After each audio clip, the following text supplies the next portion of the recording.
the team.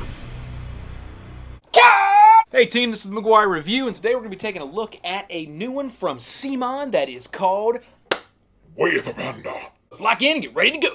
Well, yeah, I guess they could have went. They definitely could have went with a bear theme. But however, panda bears.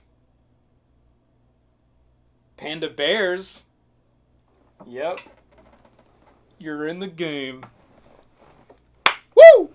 Alright team, Way of the Panda is a brand new one from CMON. This is already out on retail, so you can get this already. This isn't a pre-release kind of video. You can go right now and pick up Way of the Panda, and I do recommend that you do if you like worker placement style games and you like area control style games. And I'll say that this one is a very good mixture of both of those different types of play styles, and we'll talk about how that works here in a minute, because in a lot of ways this does feel very much like it is just a worker placement by use of this main board, which is going to control all the actions over the course of the game. However, as you take those actions, there's going to be this area control mechanic that's going to be playing out on the actual board, where you have all of your little areas and your main monks, as well as your little ninja warriors that are the enemies you're going to be defeating over the course of play. So let's take a look at the book really quick. Really nice book, as we always see here from CMON, laid out really nice, full text color, and I will say there's a number of great examples that's in this book. It's not too long, just a few pages there. You can see front to back you're looking at 19 pages, but some of that is just some extra stuff around more of an advanced version of the game, as well as some of the cards. And again, there's a lot of examples in this rule book, which I like when they put those examples that kind of explain some of the rule sets, so there is no misinterpretation. And they do a really nice job with that here with this particular title. Okay, Bear, hold that please. Thank you. All right, you will see there are quite a few miniatures that are on the board. We do have all of our little cities and different structures we can build within those cities. You will see the various different monks for each player by color, as well as their little panda warriors that are here. And I will say that the miniature quality is pretty good for this game. I think it's done just right for the type of title that this is. I will say that the details on some of these pandas are pretty cool, and they would look really good painted up. If you wanted to paint these up, you obviously would want to keep the coloring the same so you can actually see the players on the board when you're playing, but you could do some light basing and some washing of these and really bring out those details. But I'll tell you, just right out of the box, they do look great. The detail quality is nice and high, which we usually always see out of CMON, so that's really good. I will call out as well, as far as the components for each one of the players, this is a 4-player game. I only have 3 of the colors out. The yellow is not out on the table, but we did put out the white, the orange, and the purple. Setting up for our classic 3-player game, me, Bear, and Smokey. So we're ready to go there with our 3-player game. I will also say that each one of the players, not only do they different by color, now all the little tiny miniatures are the exact same sculpt for all 4 of the different colors, but I will say that each one of the monks, and you do get a monk, a governor, and a warrior. Those are your main panda characters here. They are different sculpts for each one of the colors, which I thought was a nice touch to be able to add that in with the game. They don't all look exactly the same. Each one for the colors do look a little bit different, and for each player they look different. And I thought that was a really nice touch, because that is quite a few sculpts need to be made up and put into the game. So nice work on that. We're going to take a quick look here at the bases. Now, these are city bases, and you will build these cities up over the course of the game. You'll start with just putting, various different gates or pagodas or markets on the map, and as you kind of put more of those, then you'll put a city, and then you'll start filling in those bases with the various different little miniatures that are included in the game. And I thought that that was a really nice way, visually to add some height to the game. It's a nice way to give you kind of that set, not set collection, but sort of that set build-up over the course of the game. And it looks really visually appealing, looks really nice as well as you build up what ultimately would be called a capital if you could get this city base and then 3 of the different structures on that city base, which do fit all right in there on there. You can see how cool that is And those will build up over the course of the game. If you ever get 2 capitals built up like that, that would dictate the end of the game. You can also win by getting at least 5 of these city bases out on the game. That would, well, not win, but that would end the game. Then you'd go to end point scoring to see who actually was the winner. Or if you ever run out of little buildings, you're not able to place those anywhere on the map, that would end the game as well. So there's 3 ways that will kind of shut down and end the game. And that's nice because you're kind of watching all 3. We're going to leave this right here because this is pretty cool. Bear, why don't you go ahead and load up the overhead video so everybody can take a look at the quality of the board as well as the miniatures and all the components that we've got, because they look absolutely great. We're going to take this and set this right down to the side. Bear, I'm going to go ahead and set this down and not let you take it because last time you spilled it all over the ground. Let's go right over here to the main show of the game here, right? This board is going to really run the overall game. You're going to be paying a lot of attention, and a lot of the game is going to happen right here on this board, Panda style. All right, so what you're going to find, and I'll just kind of run through some of the things you're going to see on this board from a mechanics perspective, just kind of how it plays out. What you're going to see here around the outside is an overall victory track. Now, at the end of the game, you're going to see wherever you land as a player on that track, and you're going to also add up some things that are on the player boards. We'll talk about that here in a second. That's going to give you your final scoring for the overall game, but that's all this is here, and each player does have a nice little plastic token. It is the same sculpt for each player, different color, but it is a nicely sculpted little token that's going to start right here on 6, and it tells you 6 is where it starts. Thank you once again, Ring Doorbell. And then right down here, you're going to have some bonus mandates. Now, these are some things you don't need to necessarily have to play the game. This is considered something that they would put into their expert game, where you would add these in. Where there is, during the game, some bonuses that you can get over the course during the game. You just simply say right or do right what it has on the card. And there are quite a few of these. You'll shuffle them up. You'll draw one, so it's kind of random for every game, which is nice. And you'll be able to do these things that's on this card here. And then after you have completed those, depending on what the card says, sometimes you discard it, sometimes you don't.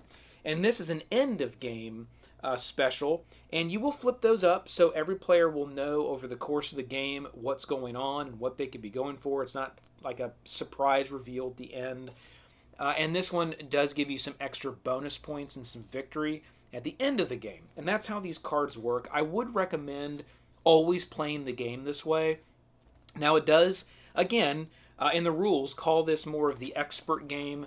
But, and I think you'll find from some other reviews that are out there on this game, most do recommend that you just go ahead and play with these as part of the game. I don't think it really adds that much of an extra layer to what you're already doing. And it's just something else you can kind of pay attention to.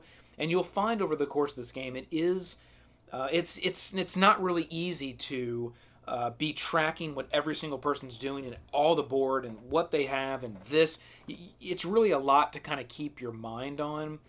Folks can definitely do it, but it's a lot to keep your mind on. Just focus as a player on what you're trying to do. Watch those end of game and during the game scores, and just I would use these as more of, is it kind of work out to what you're trying to do? I wouldn't go down a path, just try to go off a beaten path, trying to just get one of these.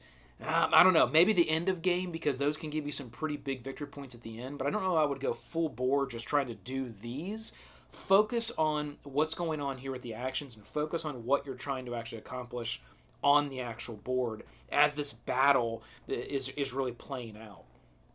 Then what you're going to find here is your action points, and you'll, again, have a nicely sculpted token for each player to go on your action points. You're going to start at a certain amount, and then you're going to be using those action points based on the actions that you're going to be taking, and those are right here on the board. You'll see actions and the actions that are required to do these various rows. So if I wanted to do something in this row, it would cost me 3 action points, and I would put a guard out on one of these spaces, or sometimes I have to put 2 guards if it actually shows 2 little guards on that space. I'd have to put 2 of them out. And there's some other rules that might actually have to make you put another one out, like if there's someone that's already there, whether it's you or another player, you can put another guard there, but you would have to put 2 if you wanted to take use of that action in that space if it only showed one, if there was someone else that was there. Now, there are a couple important rules on placing your guards and taking actions on this board here. You always have to kind of move this way. So if you were to place, a guard, let's just say right here, and use one action, on your next turn, if you wanted to go here, you'd have to place two. Or if you're on your next action or your next turn, you wanted to place another one here, you always have to kind of keep moving to the right. Let's say I started here. If you do that, the next action you can take is either this one, or you can go here, but you can't use any of these. So after you kind of pass them up, they're sort of unavailable for the rest of that round. Now, you also can not use anything that's above the row where you've placed. So you want to keep that in mind. Again, when you're placing these, there's sort of a quadrant of the board that you won't get to take use of within that round, depending on where you place these. So that's where the strategy of this game really comes into play, is where you actually place these little panda guards and the actions that you take on this board. So I think it was designed very well, and you have to put a lot of thought into where you place these little guards and which rows and where in those rows or that grid you're actually going to place one of your guards, and that's if you have the actions to do that within your turn. So that was really well done, and I'm glad they designed it that way, and that's where a lot of the thought of this game comes into play. I would say overall for this game, it's a pretty simple worker placement area control game as far as that respect, but I will say that there is quite a bit of strategy in this little actions box. If you really want to win the game, and the more you play this game, the better you'll get. And that's where the meat and potatoes of this particular title, Panda-style meat and potatoes, really add in some noodles as well, come into play with this game. And that's what's going to happen here in this actions box. Again, here's your actions you're going to take, and it'll tell you right on the board how many of these warriors you're going to need to use. Right here is your actions. When it is your turn, depending on how many you take, you'll just go ahead and move that down so many. If you go too far, you can actually lose victory points. So you'll move that down, and then it'll be the next player's turn. So everything will play out on your turn. You will take your actions. You will take your action points down. You then will execute on that action on the board. You will gain any victory points immediately if anything happens that would give you that, or lose victory points. And then it would be the next player's turn, and they would go through that cycle. That would be dictated right here by the turn order, which will change every round depending on where you are on the actions, on the action point track. So let's say over the course of that game, our white player went all the way down to 0 actions, our orange player went down to 2 actions, and our purple player went down to 1 action. What would happen is you would start with the person that has the least amount of actions, and you're going to actually go to this board and see how many of the pandas were put out on the board over the course of that round. And however many there are that you take off and you collect back as a player, you would get that many action points back. So it's not like you're always going to go back to where you started there at the beginning of the game with action points. That's going to fluctuate over the course of the game depending on how many pandas you choose to put out here. Now, the interesting mechanic there is you could use all your action points every time and sort of gain all those back, go right back to where you started, or you can decide to bank some of them and not use as many, pull pandas back, and now maybe even get more than where you started the game originally, and have some more action points for the next round. So think about that round to round. You may want to start off a little bit light, bank up those action points, and then be able, in the latter part of the game, to have a lot of action points over the course of a round to use. Because it's just going to go around the table until everybody passes. Well, if you have significantly more action points than everyone else, you're going to get multiple turns within that round because you won't have to pass because you'll keep having action points. So that really can play off for a player strategically if you bank those up over the course of the game and then use them all together near latter parts of the game and latter rounds. And I like that as well, that you can do that. As a player, you can make the choice to bank those action points and use those over the course of the game. That's really nice. What you'll find here in the bottom is just some extra information that tells you when victory points are awarded, depending on when certain types of buildings come out on the board, and or when there's a number of guards or ninjas that have been taken out around a location. They tell you right here how you get victory points for that stuff. Okay, so the next thing we're going to hit here is the board. Really does have some neat little artwork on it. It's kind of a cartoony type style, and I'm glad that they went that way. I think thematically it works really good with the game, with this style of game and the artwork that's in the game. So I'm going to have to give that a thumbs up. When I first got it out of the box, I thought, well, but once I got all the components out, and again, I think that's where the artistic design of games really come into play, is when everything feels like it all fits within the same game, it all fits within the same theme. Whenever you get games where it's like the artwork on the cards are like a different style than the artwork on the board, that's a different style than that to me kind of throws it off thematically. This game has a very nice artistic thematic feel and theme to it, and it all ties in really beautifully. Now, I will say the area control component here, that's going to come into play. You'll see there's little guards that are on the map, and each one of those little guards is covering up a ninja.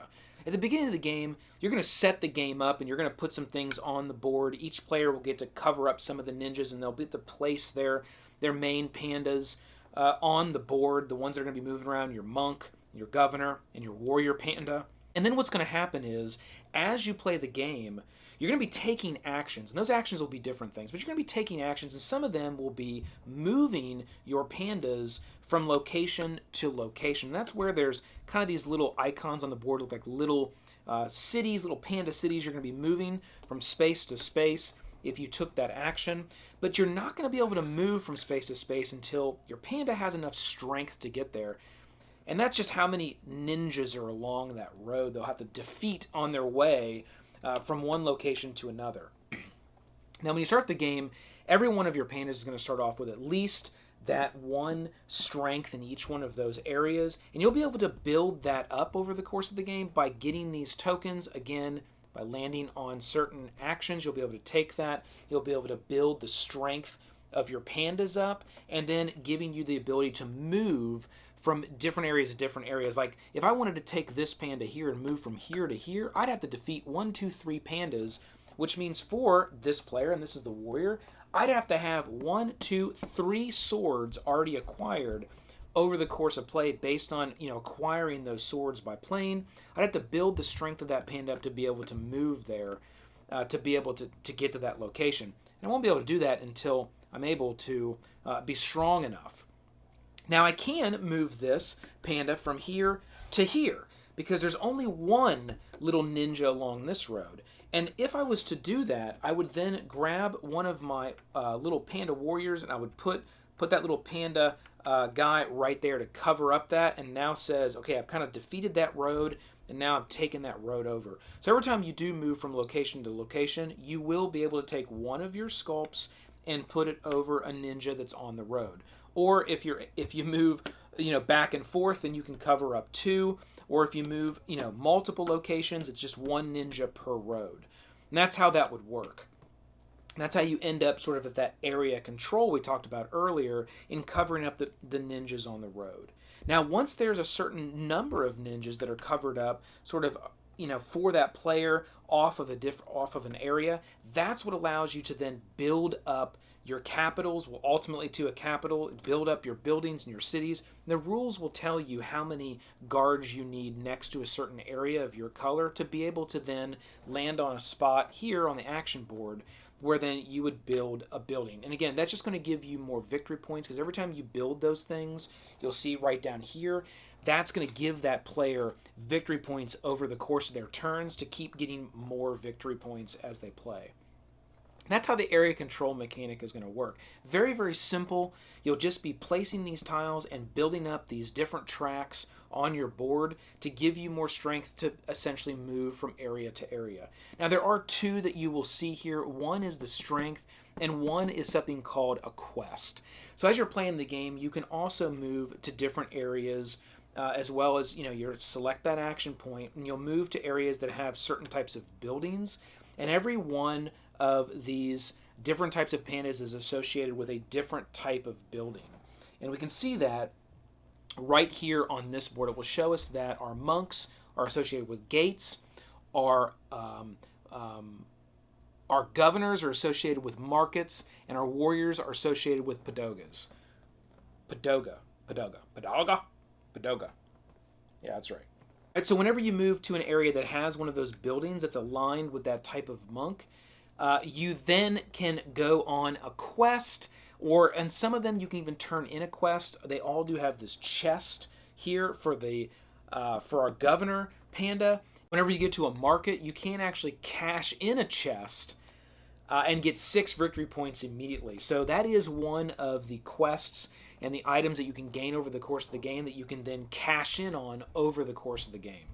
So now let's talk about what we've got up here and what we've got here, right? So these are city cards. You'll be given a certain number of those over the course of the game. And when you do build a city, when you have the city base, not all 3 buildings, but just the city base you get out there on the board, you will be able to select one of these as a player and then immediately get to take the bonus that is on the card. And it'd be various different things from victory points to regaining action points. There's different stuff like that you'll be able to do. You just do exactly what's on the card. Very, very simple, and you get that immediate bonus. What you have right here are little fill-ins for roads. So we talked about having these warriors. So let's say that we were able to get this second warrior filled in right here. Well, let's talk quickly about the balance, right? Because you only have so many of these little guys. You're putting them out on the board. You're putting them out here. If you don't have enough to put out here, you have to pass because you really don't have anything to put down on an action space. So you're going to be balancing that over the course of the game as well. But how do you get those sort of back in your pool? Because they're going to be getting littered out all over the board. Well, you're going to run out of them, and you'll think, well, later in the game, I just won't have any to put out here. Well, this is how you get them back. Once you fill in a space and a road is complete, whether it's with your color or with others as well, you then would grab one of so for orange here, we grab one of our little road, and it's got two little warriors on it. We'd get those guys back, and then we'd plop that road down there, and that would say, you know what, that road is done. It has fully been taken back into the kingdom of the pandas, and we've got our 2 guys that we brought back.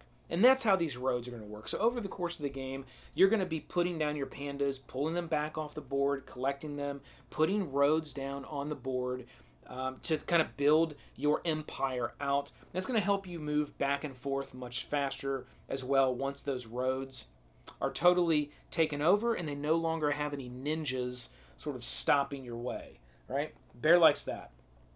He gets through with no ninjas, although Bear is a pretty good ninja kind of bear. Real quick, while we're on this topic, you will notice that on the board there are 3 locations that do have a little bit of a different symbol here.